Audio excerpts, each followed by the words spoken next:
komunikasikan masalah atau hal lain yang ingin diungkapkan. Maksudnya yang diungkapkan oleh ibunya apa sih yang ingin diungkapkan ibunya. Nah, ini harus kita komunikasikan.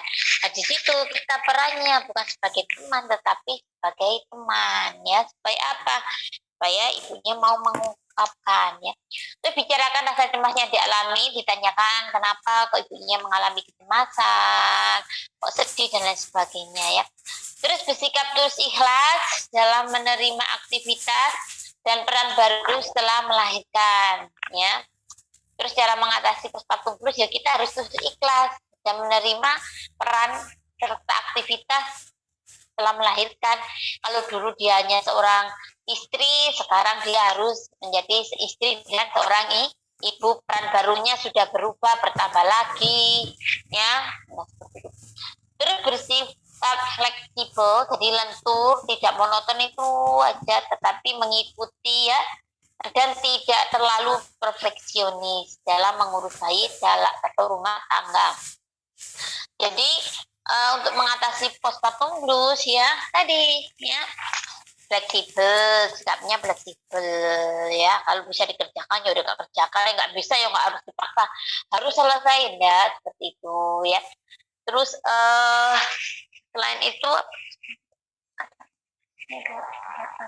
ya selain fleksibel ya itu jangan terlalu perfeksionis ya. Perfect anak saya harus gini nah seperti itu jangan ya.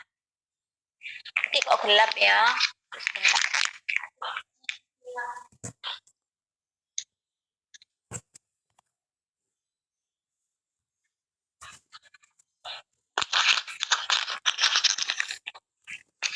Oke, saya gelap deh ya. Iya. Cari tempat yang nggak gelap nih. Hanya dari sini nih. Mana? Lalu ini silau dari sini. Dari gelap dari sini.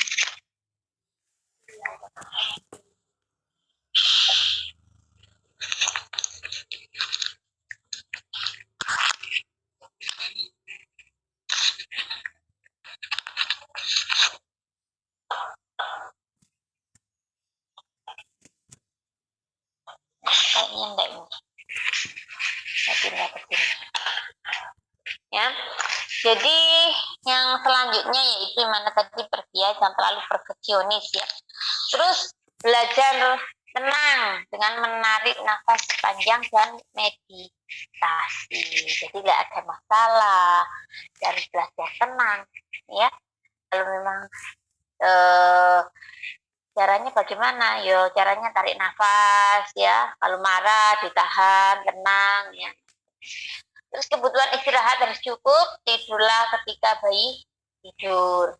Jadi supaya nggak stres ya, tidurnya yang cukup dan tidurlah ketika bayi tidur. Jangan lupa berolahraga.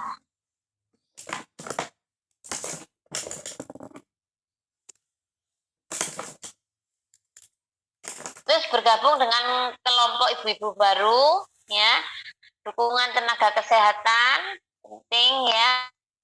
Terus dukungan suami, keluarga, teman-teman sesama ibu harus mendapatkan dukungan ya. Terus konsultasikan pada dokter atau orang yang profesional. Maksudnya kalau memang sudah parah ya, baru dikonsultasikan pada dokter atau orang yang profesional. Mungkin dibawa ke psikiater.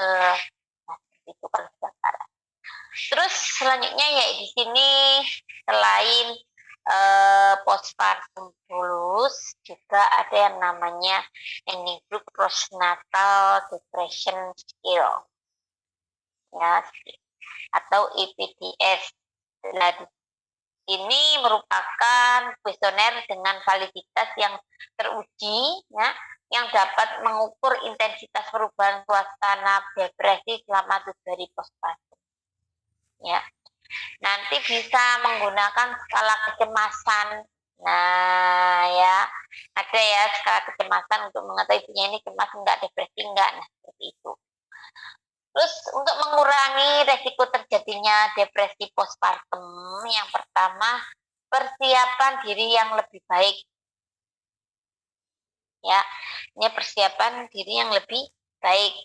Dan lupa olahraga dan nutrisi yang cukup, ya. Kurang nutrisi sama, ya, nggak bisa berpikir, akhirnya ya. Dukungan mental dari lingkungan sekitar, ya, lingkungan sekitar harus mendukung, ya. Terus ungkapkan apa yang dirasakan, jadi jangan dipendem. Bila ada masalah diungkapkan supaya tidak depresi, ya. Cepat tahu orang lain itu bisa memberikan solusi, ya.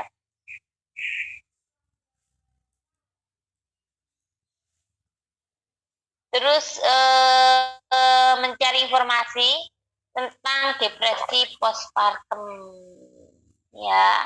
Cari informasi yang berhubungan dengan postpartum, ya. Jadi mencari tentang depresi postpartum, ya. Terus menghindari perubahan hidup yang gratis, ya. Jadi menghindari, ya. Terus melakukan pekerjaan rumah tangga, ya, seperti biasanya, ya, masak, menyapu, dan sebagainya. Kalau ada pembantu, ya membantu pembantu. Nah, itu depresi postpartum, ya. Kalau sudah depresi berat, ini yang sangat berbahaya, ya. Kenapa? Dia sudah tidak sadar tentang dirinya, ya. Bisa-bisa dia bisa melukai dirinya sendiri maupun bayinya. Terus depresi berat atau di sini merupakan sindrom depression non psikotik pada kehamilan, namun umumnya terjadi dalam beberapa minggu sampai bulan setelah kelahiran, ya. Jadi depresi berat itu merupakan sindrom depresi non psikotik pada kehamilan, namun umumnya terjadi dalam beberapa minggu sampai bulan setelah kelahiran. Aku kok lengket kabeh sih kayak di sini sih. Terus gejala-gejala biasanya perubahan bad mood pada moodnya, kadang-kadang sedih, kadang-kadang senang, ya, nggak jelas pokoknya, ya.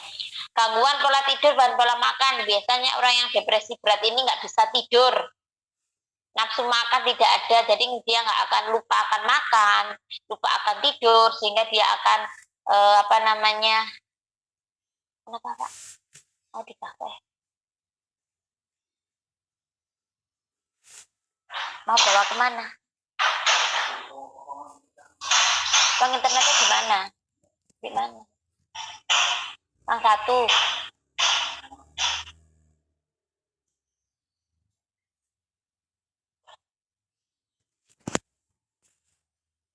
Ya, gangguan pola tidur dan pola makan, biasanya orang yang depresi itu yaitu pola makannya terganggu, dia tidak akan ingat makan enggak, tidur enggak, jadi dia nggak bisa tidur, otaknya bekerja terus, saraf otaknya. Kalau seperti itu harus dibawa ke dokter jiwa atau ke dokter saraf, ya. Terus perubahan mental dan libido, ya. Jadi libidonya akan menurun, gak ngerti, mentalnya juga akan menurun, ya. Terus dapat pula muncul ketakutan. Biasanya orang yang depresi berat ketakutan, ikut ketakutan apa, seperti itu, ya. Jadi ketakutan, ya. Jadi di sini dia akan ketakutan, takut sama siapa, tiba-tiba ada orang, gitu loh, Dek.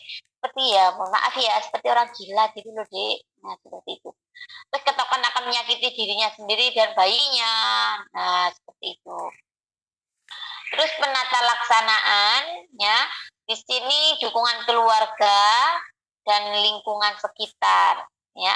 Jadi keluarganya dan lingkungan sekitar harus mendukung, malah jangan menjatuhkan. Lagi yang menjatuhkan, nanti apa? Dia tambah depresi, ya, stres. Terapi psikologis dan psikiater dan psikolog. Nah, dibawa ke psikologi, psikiater dan psikolog biasanya sama dokter kejiwaan itu dikasih obat biasanya, ya. Terus kolaborasi dengan dokter untuk pemberian anti depresi. Lah ini dikasih obat anti depresi, obatnya sendiri, Supaya apa?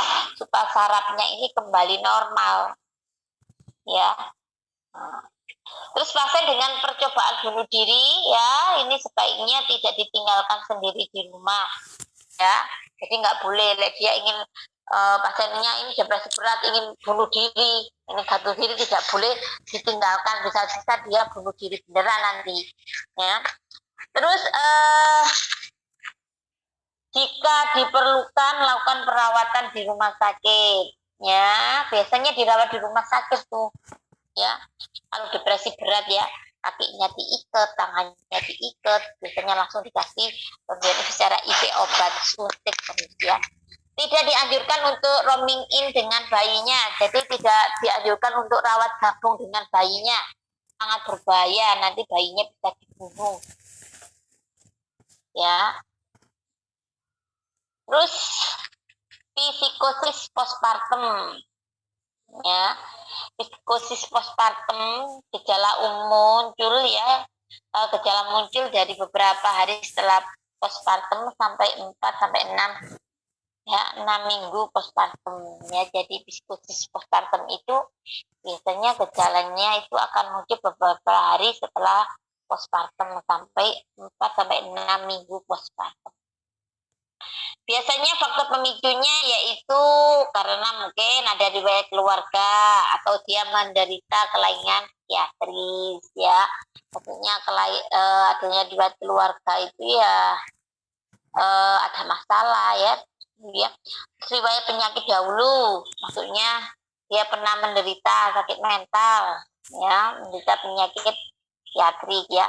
Terus adanya masalah keluarga dan perkawinan, ya, mungkin faktor ekonomi atau suaminya selingkuh, punya will dan sebagainya, ya. Terus perkawinan yang tidak diinginkan, misalkan, ya, dijodohkan, nah, ya. Gejalanya biasanya sama gangguan tidur, dia tidak tidak bisa tidur, ya. Jadi nggak akan bisa tidur dia, ya. Cepat marah, dia akan cepat marah. Terus gaya bicaranya yang keras, ya. Terus dia akan menarik diri dari pergaulan, jadi dia ingin menyendiri, ya.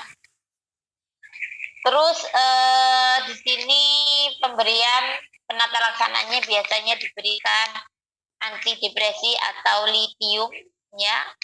Nah, kalau dia diberikan obat antidepresi, maka untuk menyusuinya dihentikan, ya. Kenapa? Karena nanti bisa diskresi melalui ASI, disalurkan ke bayinya yang melalui ASI. Jadi dihentikan kalau ibunya menggunakan antidepresan, maka dia harus menghentikan, ya, menyusuinya. Terus perawatan di rumah sakit, kalau memang di rumah sudah nggak bisa mengatasi, ya, dirawat di rumah sakit, ya.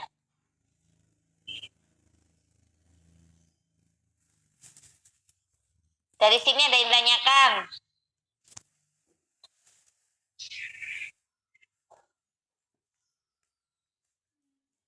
Ada yang tanyakan?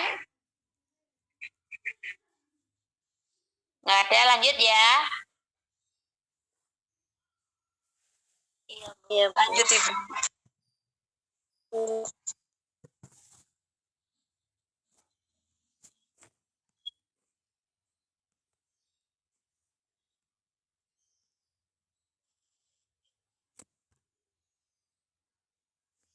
Di sini selanjutnya yaitu ada faktor-faktor yang mempengaruhi nifas dan menyusui, ya.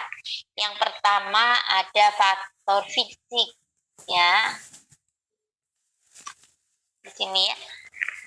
Jadi ada faktor yang mempengaruhi masa nifas dan menyusui. Yang pertama faktor fisik, di mana di sini kegiatan ibu selama persalinan dan masa nifas ini sangat menguras tenaga. Jadi wong lairno, ya, orang masa persalinan, ya, dan masa nifas ini menguras tenaga, ya. Kalau memang belum intinya belum melakukan sendiri, memang kita belum yakin, tapi kalau sudah melakukan sendiri, ya, akan memang benar, ya. Nah, banyak menguras tenaga. Terus oleh karena itu di sini sangat memerlukan bantuan ya dari orang-orang terdekat karena ini karena apa, dia belum penuh bisa melakukan tindakan sendiri ya karena dia kondisinya belum stabil. Nah pada masa ini dia termasuk fase apa? Taking apa? Masih ketergantungan kepada orang lain, fase taking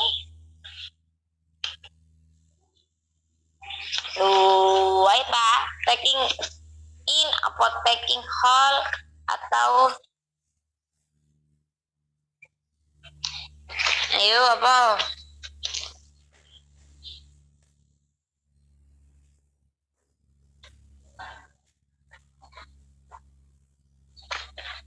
Taking apa? Taking Taking in. Taking in karena dia nggak bisa melakukan sendiri, masih ketergantungan kepada orang lain ya. Bentar.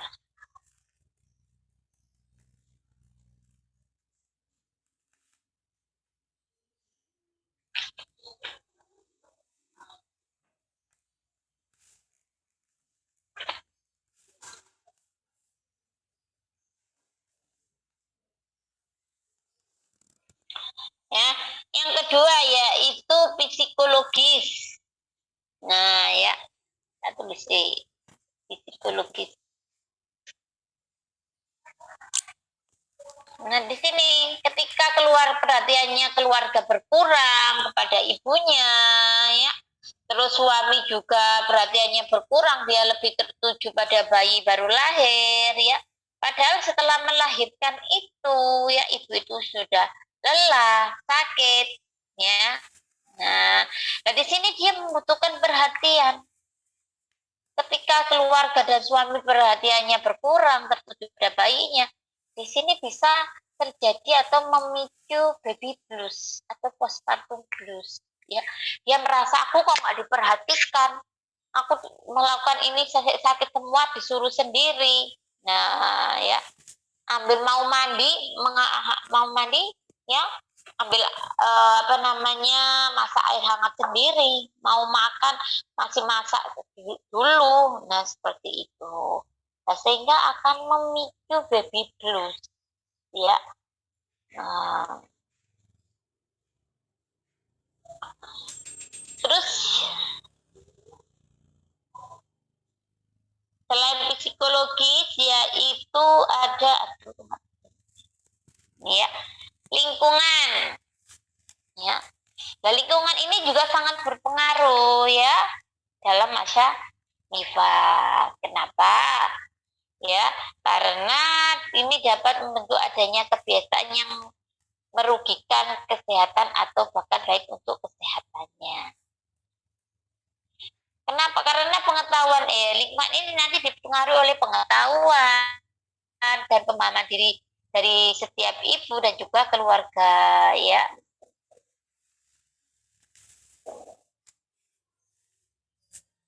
Ya, lingkungan ini ya kita harus bisa menyesuaikan diri dengan lingkungan ya, karena nanti dapat mempengaruhi ibu dalam menjalankan masa nifas serta dalam merawat bayinya, misalkan di lingkungan ya.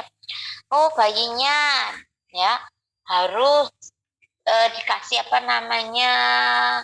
sebelum 6 bulan dikasih pisang atau dikasih jenang sumsum atau nasi yang dilotek ya, terus ibunya tarak. Lah ini kan bisa mempengaruhi masa nifas ya, sehingga nggak boleh tidur ya, biasanya gitu ya kalau di Jawa itu sebelum jam 12 ya nggak boleh tidur pagi ya benar, atau yang di luar Jawa juga gitu. Iya, sama Bu.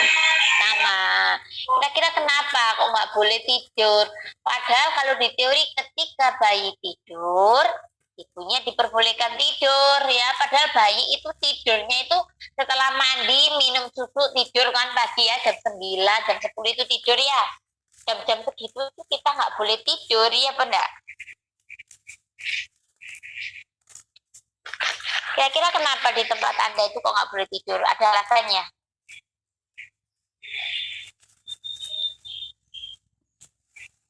Apa? Oh, katanya sama. Tentunya kan nggak boleh itu ada alasannya ya. Biasanya kan tanya pada orang tuanya, kenapa sih mama kok nggak boleh tidur? Nah, kenapa? Kalau kata orang dulu katanya darah putihnya nanti naik gitu. Mengatakan darah putihnya kalau di Jawa iya memang ya katanya darah putihnya naik. Ada yang lain lagi?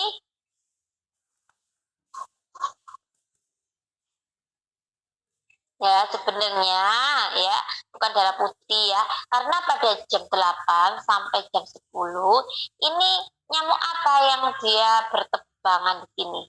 Yaitu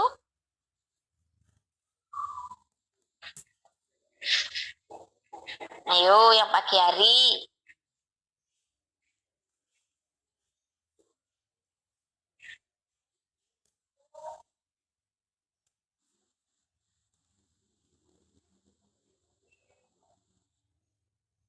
Itu nyamuk Kepti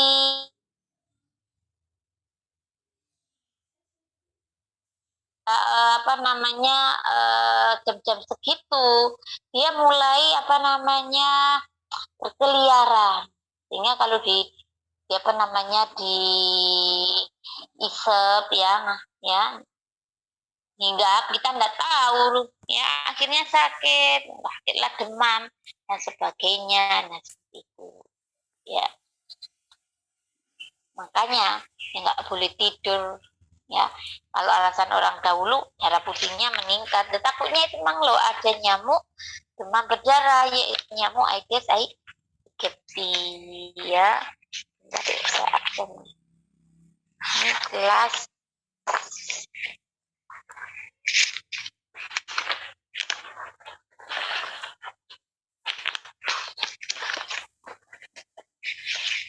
oh lah kok nggak ada ya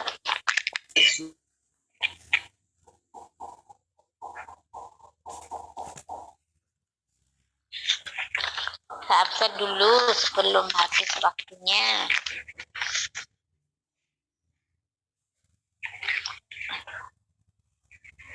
Cynthia Putri, Hadir Ibu. Abriana, Hadir Ibu. Angliana,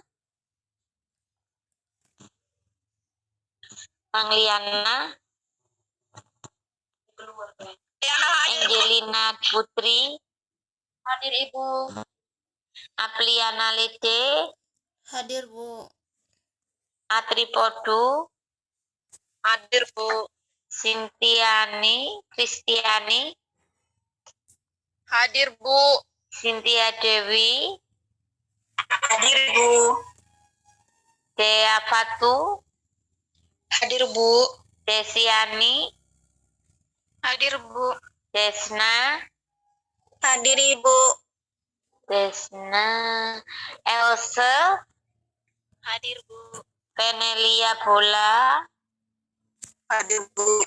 Francisca, Hadir Bu. Kefreda, Hadir Bu. Hartini, Hadir Ibu. Ivani, Ibu. Katarina, Hadir Bu. Mbak Kusmiati, Biru. Marianti, Hadir Bu. Marlisiana, Hadir Ibu. Marisiana,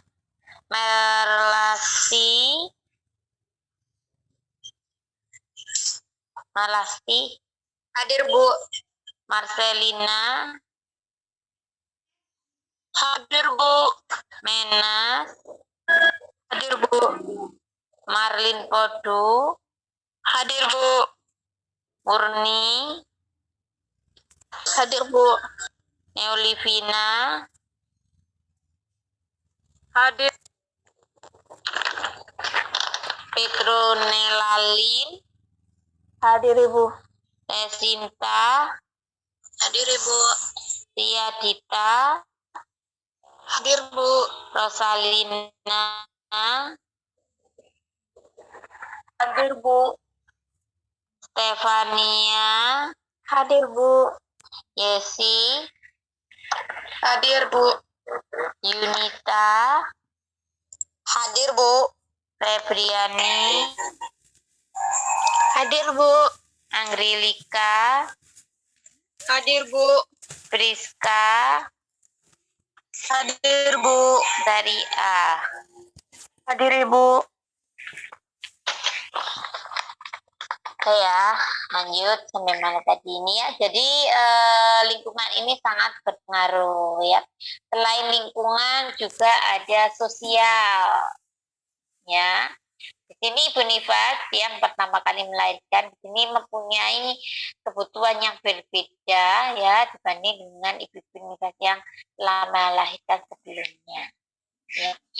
Ibu Nifas yang pertama, jadi kebutuhan antara Ibu Nifas yang baru dengan yang pernah melahirkan sebelumnya itu kebutuhannya berbeda-beda ya.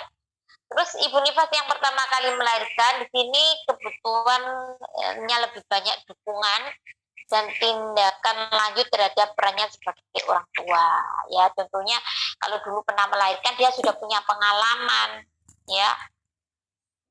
Tapi kalau pertama dia melahirkan dia belum punya pengalaman, bingung apa yang harus dilakukan. Tapi kalau dulu sudah pernah melahirkan, oh saya dulu merawat anak itu seperti ini. Ya. Terus menjadi orang tua itu seperti ini ya.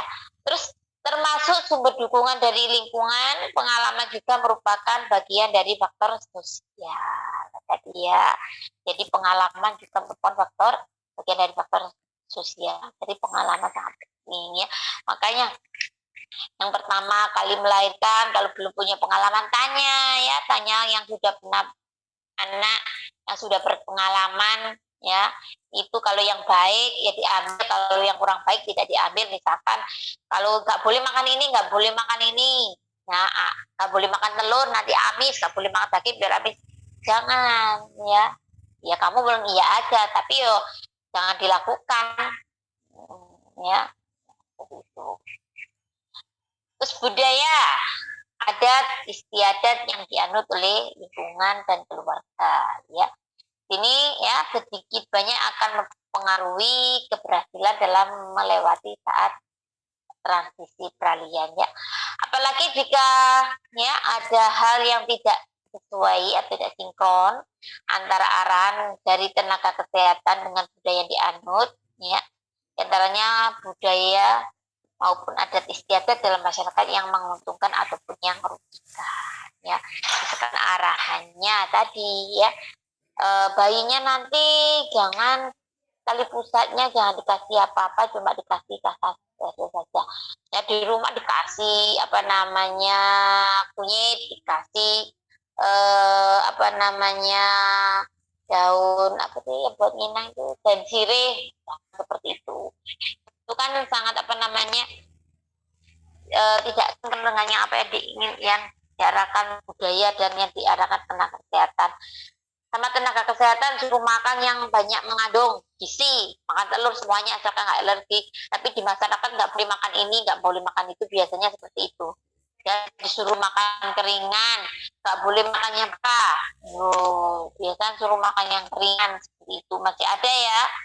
Saya kira masih ada. Kalau seperti itu kan sangat merugikan ibunya ya. Masih ada beberapa masyarakat yang apa namanya tara, ya bunda, pantang makanan. Padahal kalau dia pantang makanan, nanti ya produksi dari asinya, entah itu kualitas maupun kuantitas asinya akan mempengaruhi ya, akan mempengaruhi ya, kualitasnya jadi jelek, kuantitas jumlahnya juga sedikit seperti itu ya. Terus selain itu ya luka, kalau memang ada lukanya, jahitannya nanti lama sembuhnya ya. Luka yang ada di dalam tempat menempelnya plasenta itu juga ya lama ya. Nah, seperti itu sembuh nanti. Terus ekonomi ya, Orang tua yang punya ekonomi ya, kondisi ekonomi rendah ya, lebih sulit dengan kelahiran masing-masing anak dan tidak menggunakan KB yang efektif. Ya, maksudnya kalau dia kondisi ekonominya rendah, ya nanti akan lebih sulit dengan kelahiran masing-masing anak, ya mungkin nggak dibawa ke tenaga kesehatan, dukun atau dilahirkan di rumah dan sebagainya ya, atau sehingga ibunya tidak ikut KB, nah ya, atau waktu hamil atau persalinan bisa terjadi komplikasi proses persalinannya, misalkan ibunya kekurangan ya gizinya, kayak HB-nya rendah ya, ada labnya rendah yang kurang dari 7, nya berat, sehingga waktu persalinan ada komplikasi, bisa terjadi perdarahan, bayinya juga bisa prematur, nah bisa nanti cacat, mempengaruhi tumbuh kembangnya janin, juga bisa mempengaruhi ya. Terus selain itu ya, keluarga dengan kelahiran anggota baru ya, jadi kalau ada ibunya melahirkan, berarti kan ada anggota baru lah, ini akan tambah beban lagi, keuangannya akan meningkat keuangannya, sehingga dia akan memicu stres ya, sehingga kalau stres terus bisa terjadi postpartum blues ya, bisa depresi ringan, depresi berat, nah seperti itu ya. Nah ini nanti bisa mempengaruhi perilaku orang tua ya, sehingga akan membuat masa transisi akan lebih sulit peraliannya ya, jadi akan sulit